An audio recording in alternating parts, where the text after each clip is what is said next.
स्वागत है आप सभी का एक बार फिर से हमारे YouTube चैनल पर। हम सब 5th चैप्टर कर रहे हैं IoT का, जो है cyber security and future of IoT security. जी हाँ, तो आज का जो हमारा टॉपिक रहेगा स्टूडेंट्स, वो है IoT को सिक्योरिटी की जरूरत क्यों पड़ती है और IoT के अंदर ऐसी क्या क्या कमजोरियां हैं जिसकी वजह से IoT के अंदर सिक्योरिटी बहुत कम है, और हम IoT के डिवाइस को कैसे बिल्कुल सिक्योर कर सकते हैं जिससे यूजर ज्यादा से ज्यादा IoT की डिवाइसेस को खरीदे। तो काफी सारी चीजें आज की इस वीडियो के अंदर हम लोग डिस्कस करने वाले हैं, सो कहीं मत जाइए, ध्यान से इस वीडियो को देखिएगा। चलिए हम शुरू करते हैं। सो सबसे पहले टॉपिक आता है need of security in IoT। IoT के अंदर सिक्योरिटी की क्यों सबसे ज्यादा जरूरत है, क्योंकि हम सब बहुत अच्छे से जानते हैं IoT के अंदर जो डिवाइसेस हैं उनको सिक्योर करना बहुत जरूरी है। रीजन, क्योंकि हमने इतने सारे साइबर अटैक्स किए, उनका हमारी जो IoT की डिवाइस है वो साइबर अटैक्स का टारगेट ना बने, इसीलिए हमें बहुत ज्यादा जरूरत है IoT की डिवाइस को सिक्योर करना। बाकी हम जान लेते हैं और ज्यादा क्यों जरूरी है IoT की डिवाइस को सिक्योर करना। तो देखिए, since IoT devices are connected to the internet, IoT की डिवाइसेस किससे कनेक्टेड होती है? इंटरनेट से कनेक्टेड होती है। They can be targeted by hackers. उनको कौन टारगेट कर सकते हैं? हैकर्स और मलिशियस यूजर्स, यानी कि साइबर क्रिमिनल्स उनको टारगेट कर सकते हैं। रीजन, क्योंकि IoT की डिवाइसेस इंटरनेट से जुड़ी हुई होती हैं, और हमने किया था कोई भी डिवाइस अगर इंटरनेट से जुड़ी है उसका हैक होने के चांसेस बढ़ जाते हैं। If these devices are not secured properly, they can, अगर इन डिवाइसेस को हम प्रॉपर तरीके से सिक्योर नहीं करेंगे तो वो क्या हो सकती हैं? Be hijack to steal private information. इन डिवाइसेस को हाईजैक किया जा सकता है और इन डिवाइसेस की प्राइवेट इंफॉर्मेशन को चुराया जा सकता है, जैसे कि पासवर्ड, पर्सनल डेटा, और उसका गलत तरीके से इस्तेमाल किया जा सकता है। पहला रीजन ये है IoT की डिवाइस को सिक्योर हमें क्यों करना चाहिए। दूसरा reason, be used for malicious purposes, यानी कि IoT की डिवाइसेस को मलिशियस पर्पस से यूज ना किया जाए, गलत तरीके से इस्तेमाल ना किया जाए, उसके लिए भी हमें IoT की डिवाइस को सिक्योर करने की जरूरत है। Create risk for other connected systems. अब इससे क्या हो जाता है, IoT में आप सब जानते हो IoT के अंदर बहुत सारी डिवाइसेस एक दूसरे से जुड़ी हुई होती हैं। अगर एक डिवाइस को हैक कर लिया, हाईजैक कर लिया, तो उससे जितनी भी डिवाइसेस जुड़ी हुई है उन सभी को भी क्या, उन सभी की भी एक्सेस उस हैकर के पास चली जाएगी। तो ये यही बोलता है कि इससे क्या होगा, कनेक्टेड सिस्टम रिस्क में चले जाएंगे। For example, opening a door remotely और डिस्ट्रीब्यूटिंग, कोई भी एग्जाम्पल हो सकता है IoT का, जरूरी नहीं है कि ऑटोमेटिक डोर है, ऑटोमेटिक लाइटनिंग सिस्टम है।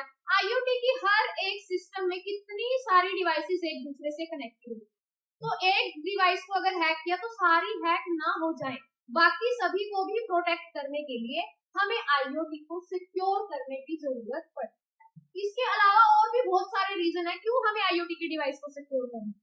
हमारी डिवाइस है, हम नहीं चाहते कोई और गलत तरीके से उसको इस्तेमाल करे, हम अपने तक उसको सीमित रखना चाहते हैं। तो बहुत सारे रीजंस हैं IoT की डिवाइस को सिक्योरिटी की जरूरत क्यों पड़ती है। इसके बाद आता है स्टूडेंट्स कॉमन IoT वल्नरेबिलिटीज। अब इसका मीनिंग क्या होता है? IoT के अंदर ऐसी कौन सी कमजोरियां हैं जिसकी वजह से हैकर्स उसके ऊपर अटैक कर दे, वो कॉमन वल्नरेबिलिटीज देखिए। IoT security must protect system. अब IoT सिक्योरिटी में कौन सी सिक्योरिटी आएगी? सिस्टम की सिक्योरिटी, उसके नेटवर्क की सिक्योरिटी, हार्डवेयर की सिक्योरिटी, सॉफ्टवेयर की सिक्योरिटी, हर एक चीज की सिक्योरिटी आएगी। तो यहाँ यही चीज बोली है, IoT सिक्योरिटी के अंदर क्या क्या किस किस चीज की सिक्योरिटी होनी चाहिए? सिस्टम की सिक्योरिटी, नेटवर्क्स की, data from a broad spectrum of IOI security attacks, यानी कि डेटा की सिक्योरिटी, उसकी इंटरनल एक्सटर्नल हर तरह की सिक्योरिटी उसके अंदर होनी चाहिए, जिसमें उसकी कमजोरियां क्या रहती हैं, ऐसी कौन सी कमजोरियां रहती हैं IoT की डिवाइस के अंदर जिससे अटैकर्स उसके ऊपर अटैक कर देते हैं। क्योंकि आप सब जानते हो, अगर हमें कमजोरी पता चल जाएगी IoT सिक्योरिटी के अंदर, तो हम उन कमजोरियों को दूर करके IoT की डिवाइस को क्या बना देंगे, बिल्कुल प्रोटेक्ट करेंगे उसको। तो वो कमजोरियां क्या क्या हैं? सबसे पहले आता है कम्युनिकेशन अटैक। अब कम्युनिकेशन अटैक क्या करता है, IoT के डिवाइसेस के बीच में जो भी डेटा ट्रांसमिट होता है उस डेटा को रिस्क में डाल देता है, उसको बोला जाता है communication attack, which put the data transmitted between IoT devices and servers at risk. Communication attack क्या होता है, IoT की डिवाइस और सर्वर के बीच में जो डेटा ट्रांसमिट हो रहा है उस डेटा को रिस्क में डाल देता है, तो ये भी उसकी कमजोरी है। Next, life cycle attack. Life cycle attacks gain unauthorized access और control of IoT devices. Life cycle attack क्या करता है, IoT की डिवाइसेस के ऊपर गलत तरीके से एक्सेस ले लेता है, अनऑथराइज्ड तरीके से एक्सेस ले लेता है, इलीगल तरीके से, तो ये भी एक कमजोरी है। Attacks on the device software, device के सॉफ्टवेयर के ऊपर भी अटैक हो जाता है। फिजिकल अटैक का मतलब क्या होता है, जो डिवाइस के जो डायरेक्ट डिवाइस के ऊपर यानी कि उसके हार्डवेयर के ऊपर अटैक होता है। फिजिकल अटैक विच टारगेट दी चिप, जिसमें चिप को टारगेट किया जाता है जो डिवाइस के अंदर डायरेक्टली होती है, यानी कि इसमें कमजोरियां क्या है, सॉफ्टवेयर के ऊपर अटैक हो जाता है, चिप के ऊपर फिजिकल अटैक जिसको बोलते हैं, communication attack, life cycle attack, ये क्या है IoT की कुछ कॉमन कमजोरियां जो हमें पता होनी चाहिए। क्लियर सभी को? स्टूडेंट्स, अगर आपको ये छोटे छोटे पॉइंट्स पता है ना तो आप सिक्योरिटी के मेथड्स काफी अच्छे से कर पाओगे। अब इसके बाद भी बहुत ही अच्छा टॉपिक आता है privacy for IoT enabled device. अब ऐसे कौन से मेथड हम अपना सकते हैं जिससे हम IoT के डिवाइस की प्राइवेसी को देख सकें, यानी वो सारी डिवाइसेस जो IoT से बनी है उनको हम उनकी प्राइवेसी को कैसे मेंटेन कर सकते हैं। तो देखिए, सबसे पहले सिक्योर दी IoT नेटवर्क, IoT के नेटवर्क को सिक्योर करें, और नेटवर्क को सिक्योर करने के बहुत सारे हमारे पास मेथड्स होते हैं, फायरवॉल हो गया, VPN हो गया, बहुत सारे ऐसे तरीके हैं जिनको यूज करके हम IoT के नेटवर्क को सिक्योर कर सकते हैं, क्योंकि हम साइबर अटैक कर चुके हैं और हमें पता है साइबर अटैक ऐसा नहीं है कि सिर्फ सॉफ्टवेयर को ही टारगेट करे, सिर्फ चिप को ही टारगेट करे, वो नेटवर्क को भी टारगेट कर सकते हैं, बहुत सारी चीजों को, तो हमें उन सभी चीजों को प्रोटेक्ट करना होगा। और वो हम कैसे करेंगे, सबसे पहले IoT के नेटवर्क को कैसे हम प्रोटेक्ट करेंगे, protect communication channels using firewall को यूज करके, VPN, IDS यानी कि intrusion detection system and network segmentation, ये नेटवर्क को प्रोटेक्ट करने के कुछ मेथड्स हैं जिनको हम यूज करके, अगर आपको नेटवर्किंग की नॉलेज होगी तो आप इन चीजों को बहुत अच्छे से जानते होंगे, समझते होंगे। तो block unauthorised access and prevent lateral movement, यानी कि ये ऐसे मेथड्स हैं जो क्या किसको ब्लॉक कर देते हैं, अनऑथराइज्ड एक्सेस को। अनऑथराइज्ड एक्सेस का मतलब होता है कोई भी इंसान इलीगल तरीके से आपकी डिवाइस के ऊपर अटैक, आपकी डिवाइस के नेटवर्क के ऊपर अटैक नहीं कर पाएगा। तो आप इस चीज को भी यूज कर सकते हो, नेटवर्क को हमें सिक्योर करना पड़ेगा अगर हम IoT की डिवाइस को सिक्योर करना चाहते हैं। सेकंड नंबर पे आता है ऑथेंटिकेट दी IoT डिवाइस, कि IoT डिवाइस को हमें ऑथेंटिकेट करना पड़ेगा।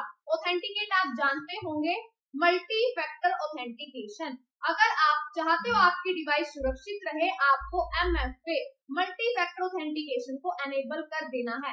जैसे कि आप सभी जानते हो हमारे ईमेल जो अकाउंट होते हैं उनके अंदर भी ऑप्शन होता है 2 फैक्टर ऑथेंटिकेशन, अगर हम उसको एनेबल करते हैं तो हमारी ही सिक्योरिटी उससे बढ़ जाती है। Same as it is ensure only trusted devices can connect, यानी कि मल्टी फैक्टर जो ऑथेंटिकेशन उससे क्या होता है, जो ट्रस्टेड लोग है ना वही सिर्फ उस डिवाइस को यूज कर पाएंगे, कोई अनऑथराइज्ड पर्सन भी उसकी एक्सेस नहीं ले सकता, क्योंकि जो ऑथेंटिकेशन प्रोसेस क्या होती है, ये किसी भी डिवाइस को पहले क्या करेगी, उसकी आइडेंटिटी को चेक करेगी, तभी जाके उसको एक्सेस मिल सकती है। यूनिक डिवाइस आइडेंटिफायर्स ऑथेंटिकेशन के अंदर होते हैं, डिजिटल सर्टिफिकेट्स होते हैं, मल्टी फैक्टर ऑथेंटिकेशन होते हैं, जिससे डिवाइस की आइडेंटिटी क्या हो जाती है, वेरीफाई हो जाती है। जैसे एग्जांपल देती हूँ आप सभी को, ईमेल का एग्जांपल लो, अगर आपको अपनी ईमेल का पासवर्ड पता है, आपके फोन में वो ईमेल चल रही है, आप लैपटॉप में भी ईमेल चलाना चाहते हो, लैपटॉप में आपने ईमेल का पासवर्ड डाला, डायरेक्ट ओपन होगी मेल आपकी, यानी कि आपने 2 फैक्टर ऑथेंटिकेशन ऑन नहीं कर रखा। अगर किसी हैकर को आपका पासवर्ड पता चल जाएगा, वो इजीली यूज कर सकता है। लेकिन अगर आपने 2 फैक्टर ऑथेंटिकेशन ऑन कर रखा है, पासवर्ड भी पता है हैकर को, तो भी वो कुछ नहीं बिगाड़ सकता। क्यों नहीं बिगाड़ सकता? क्योंकि जैसे वो पासवर्ड एंटर करेगा, आपके पास एक सिक्योरिटी अलर्ट आएगा गूगल की तरफ से, और उस सिक्योरिटी अलर्ट के अंदर क्या होगा, वो एक वेरिफिकेशन मेल होती है। सिक्योरिटी अलर्ट में लिखा होगा कि कोई अनऑथराइज्ड पर्सन आपकी ईमेल की एक्सेस चाहता है। क्या वो आप ही हो? दो ऑप्शन होते हैं उसके अंदर, yes it's me, not it's not me.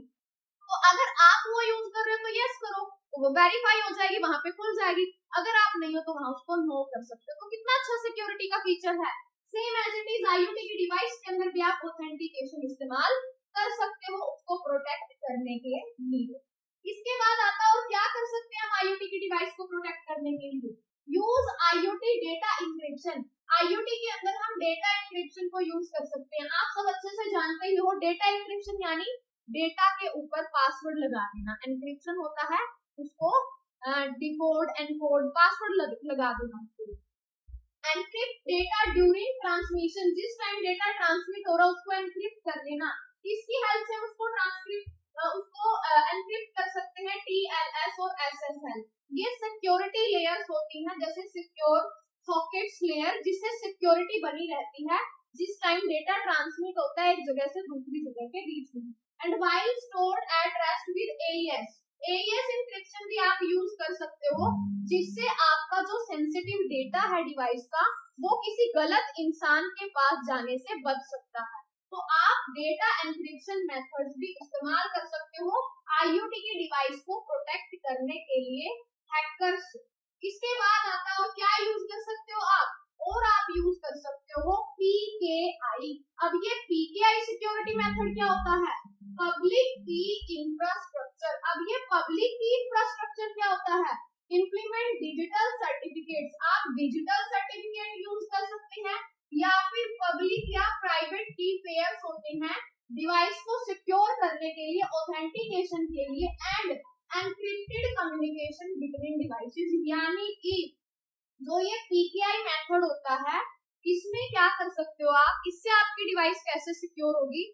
Digital certificates आप यूज कर सकते हो, पब्लिक या फिर प्राइवेट की आप इस्तेमाल कर सकते हो। अब ये की होती क्या है, पब्लिक और प्राइवेट की, ये क्या होती है बच्चे, आगे हम करेंगे, क्रिप्टोग्राफी मेथड्स आएंगे, एल्गोरिथम्स आएंगे, बट हल्का सा आपको मैं ओवरव्यू दे देती हूँ कि की के अंदर इनका होता काम क्या है।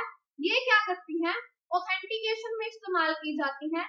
जो रियल पर्सन होगा ना, ये उसको ही एंटर करने देंगे, उसको ही एक्सेस देंगे डिवाइस की, किसी अलग पर्सन को उसकी एक्सेस नहीं देंगी। तो इससे क्या रहेगी, डिवाइसेस के बीच की जो कम्युनिकेशन है वो एनक्रिप्टेड रहेगी, प्रोटेक्टेड रहेगी।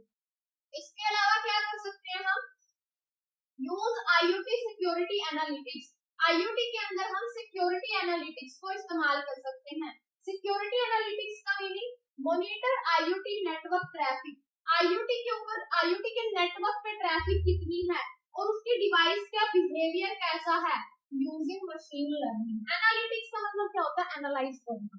एनालाइज करना अपनी डिवाइस को कि उसके नेटवर्क पर कितने लोग आ रहे हैं, डिवाइस अच्छे से काम कर रही है कि नहीं कर रही, कोई ऐसा काम तो नहीं हो रहा जिसके बारे में हमें नहीं पता है, बैक एंड पे कुछ गलत काम तो नहीं चल रहा। एनालाइज करना, और किसकी हेल्प से एनालाइज करना, मशीन लर्निंग। मशीन लर्निंग की हेल्प से हम चीजों को बहुत अच्छे से एनालाइज कर सकते हैं। And IDS to detect, IDS की हेल्प से भी किसको डिटेक्ट करने के लिए, anomalies and threats in real time, कि रियल टाइम में कोई थ्रेट तो नहीं आ गया हमारे डिवाइस के ऊपर। Allowing for quick threat mitigation, यानी कि इसका मीनिंग क्या है, मशीन लर्निंग को यूज करके हम पता लगा सकते हैं हमारी डिवाइस सिक्योर है या नहीं है, उसको एनालाइज कर सकते हैं, उसके स्टेटस को चेक कर सकते हैं। ये सारे मेथड्स हम वो कर रहे हैं जिससे हम अपनी IoT की डिवाइस को प्रोटेक्ट कर सकते हैं। इसके बाद आता है use IoT API security method, कि हम API सिक्योरिटी मेथड भी यूज कर सकते हैं IoT की डिवाइस को प्रोटेक्ट करने के लिए। और ये API सिक्योरिटी मेथड क्या होते हैं, आपने सुना होगा, ऑथेंटिकेशन, एनक्रिप्शन, है ना, वैलिडेशन, ऑथराइजेशन, आइडेंटिफिकेशन, ये सारे API मेथड्स होते हैं जिससे आप IoT की डिवाइस को सिक्योर कर सकते हो। जैसे बताया भी हुआ है, ऑथेंटिकेशन यूज कर सकते हो, एनक्रिप्शन यूज कर सकते हो, रेट लिमिटिंग, इनपुट वैलिडेशन आप यूज कर सकते हो, ताकि जो यूजर का सेंसिटिव पर्सनल जो सेंसिटिव डेटा है वो यूजर तक ही रहे, कोई गलत थर्ड पार्टी उसको यूज ना कर पाए। तो ये सारे कुछ एक मेथड्स थे जिनको हम यूज करके अपनी IoT की डिवाइस की प्राइवेसी को मेंटेन करके रख सकते हैं, ताकि कोई थर्ड पार्टी या अटैकर उसके ऊपर अटैक ना कर पाए। आई होप आप सभी को समझ में आ रहा होगा स्टूडेंट्स। अगर आपका फिर भी कोई डाउट है तो you can definitely type the doubt in the comment section. मैं जरूर आपके डाउट लूंगी, क्योंकि हम लोग इसी चीज के लिए यहाँ पर। देखिए अब आप सब भी जानते हैं 15 तारीख से आप सभी के पेपर स्टार्ट हैं, तो वो पेपर में आप अच्छा कब परफॉर्म कर पाओगे, जब टीचर्स और स्टूडेंट्स के बीच का जो ये बॉन्ड है ये अच्छे से रहेगा। यानी कि मैं पढ़ा रही हूँ और आप लोग सीख रहे हैं, अगर डाउट है तो आप लो, तो मैं आपको डाउट दूँ। तो ये सिलसिला ऐसे ही जारी रहेगा। आगे बढ़ते हैं हम नेक्स्ट टॉपिक की तरफ। अगर डाउट है तो बच्चे जरूर लीजिए, क्योंकि इसी चीज के लिए हम यहाँ हैं, आपके डाउट जरूर सोल्व करेंगे। नेक्स्ट आता है बच्चे IoT security for consumer devices. अभी क्या थी, IoT की डिवाइस की प्राइवेसी को कैसे मेंटेन कर सकते हैं। नेक्स्ट आता है कंज्यूमर की डिवाइस को कैसे हम सिक्योर कर सकते हैं। कंज्यूमर कौन लोग होते हैं, हम जो IoT की डिवाइस को खरीदते हैं। तो हमारे लिए कैसे, हम जो कंज्यूमर हैं, हम जो डिवाइस ले रहे हैं, उसकी सिक्योरिटी कैसे मेंटेन की जा सकती है। सबसे पहला मेथड आता है अडॉप्ट सिक्योरिटी बाय डिजाइन। अब इसका मतलब क्या होता है, इसका मतलब होता है जिस टाइम IoT की डिवाइस को बनाया जा रहा है, उसको प्रोग्राम किया जा रहा है, उसी टाइम उसको बनाते टाइम उसमें सिक्योरिटी के फीचर्स ऐड कर देने चाहिए, ताकि बाद में कंज्यूमर को कोई दिक्कत ना आए। अगर कोई चीज आप तैयार कर रहे हो, पहले ही सिक्योरिटी के फीचर्स ऐड करके चलोगे ना, या फिर बाद में अटैक होने के बाद सिक्योरिटी के फीचर डालोगे, पहले डाल के चलेंगे ना। तो यही चीज बोली है, सिक्योरिटी को अडॉप्ट कर लो, कब, उसके डिजाइन से ही। Integrate security features from the very beginning of the device development process. किसी भी डिवाइस की डेवलपमेंट की प्रोसेस के बिगिनिंग में ही सिक्योरिटी के फीचर्स को अप्लाई कर दो, यूज कर लो। सेकंड आता है एंगेज इन डेटा मिनिमाइजेशन। इसका मीनिंग क्या होता है, इसका मीनिंग होता है कि सिर्फ जो डेटा की जरूरत है उसको ही कलेक्ट करो, एक्स्ट्रा डेटा को मत लो, क्योंकि जरूरी नहीं है फालतू का डेटा हमारे काम का हो या हमारे लिए सही हो। तो मिनी जितना हो सके उतना कम डेटा कलेक्ट करना चाहिए। Collect only the minimum amount of data necessary for the device to function. Device को चलाने के लिए जितने डेटा की रिक्वायरमेंट है उतना ही डेटा कलेक्ट करो, एक्स्ट्रा डेटा कलेक्ट मत करो, क्योंकि वो डिवाइस के लिए सही नहीं है। अवॉइड कलेक्टिंग एक्सेसिव पर्सनल और सेंसिटिव डेटा। और ज्यादातर क्या चीज करो, अवॉइड करो कि अपना पर्सनल और सेंसिटिव डेटा आप कलेक्ट ना करो। That could increase the risk of breaches और misuse। क्यों ना कलेक्ट करे कंज्यूमर अपनी डिवाइस में पर्सनल और सेंसिटिव डेटा, क्योंकि अगर आप पर्सनल और सेंसिटिव डेटा अपनी IoT की डिवाइस के अंदर लोगे तो चांसेस बढ़ जाते हैं डेटा ब्रीचेस के, मिसयूज के। इसलिए कम से कम डेटा जो यूज का है वही हमें इस्तेमाल करना चाहिए। तो समझ में आ रहे हैं ना। थर्ड पॉइंट आता है इंक्रीज ट्रांसपेरेंसी। अब ये इंक्रीज ट्रांसपेरेंसी का मतलब क्या होता है बच्चे, इसका मतलब होता है जिस टाइम कोई कंज्यूमर दुकान पे गया सामान खरीदने के लिए, IoT की डिवाइस खरीदने के लिए, तो ट्रांसपेरेंसी इंक्रीज रहनी चाहिए। इसका मतलब क्या है कि उसको उस डिवाइस के हर एक पॉइंट के बारे में पता होना चाहिए। ये स्टार्ट कैसे होती है, बंद कैसे होती है तो हम पूछ ही लेते हैं, लेकिन उसके सिक्योरिटी के फीचर्स भी हमें पूछने चाहिए कि इन फ्यूचर अगर इसके ऊपर अटैक हो गया या कुछ ऐसा हो जाता तो हम क्या करें। तो सारी चीजें एज अ हमें कंज्यूमर पता होनी चाहिए। तो यहाँ यही बोला गया है increase transparency, provide clear and understandable information about how IoT devices. यानी कि आपको ये चीज पता होनी चाहिए कि IoT की डिवाइस डेटा कलेक्ट कैसे करती है, उसको यूज कैसे करती है, और कंज्यूमर के डेटा को वो स्टोर कैसे करके रखती है। Consumer should be aware of what data is being collected and how it is being processed. यानी ट्रांसपेरेंसी का मतलब क्या, हमें इतनी नॉलेज होनी चाहिए कि IoT की डिवाइस डेटा ले कैसे रही है, कैसे उसको प्रोसेस कर रही है और कैसे रिजल्ट दे रही है। उसके हर एक फंक्शन की हमें प्रॉपर नॉलेज होनी चाहिए, क्योंकि अगर होगी तो ही अगर फ्यूचर में कुछ गलत हुआ डिवाइस के साथ तो हम उसका सॉल्यूशन भी देख सकते हैं। अदरवाइज अगर हमें वर्किंग ही नहीं पता तो हम सॉल्यूशन कैसे निकालेंगे। तो ट्रांसपेरेंसी इंक्रीज रहनी चाहिए। 3 पॉइंट हमारे हो चुके हैं। इसके बाद आता है बच्चे 4th point, provide consumers with notice and choice. यानी कि अब ये क्या चीज है, कंज्यूमर्स को नोटिस और चॉइस प्रोवाइड करनी चाहिए, यानी कि जिस टाइम कंज्यूमर दुकान पे डिवाइस खरीदता है, दुकानदार की ये रिस्पॉन्सिबिलिटी बनती है कंज्यूमर को हर चीज बताए, उसको हर एक चीज की नॉलेज दे कि आपकी डिवाइस काम ऐसे करेगी, अगर इसके साथ कोई भी दिक्कत होती है तो आप ये हेल्पलाइन नंबर है या आप यहाँ जाके इसको इस तरीके से ठीक कर सकते हो। तो देखिए, inform users about data collection practices, user को इन्फॉर्म करना चाहिए डेटा कलेक्ट कैसे किया जाता है उसको।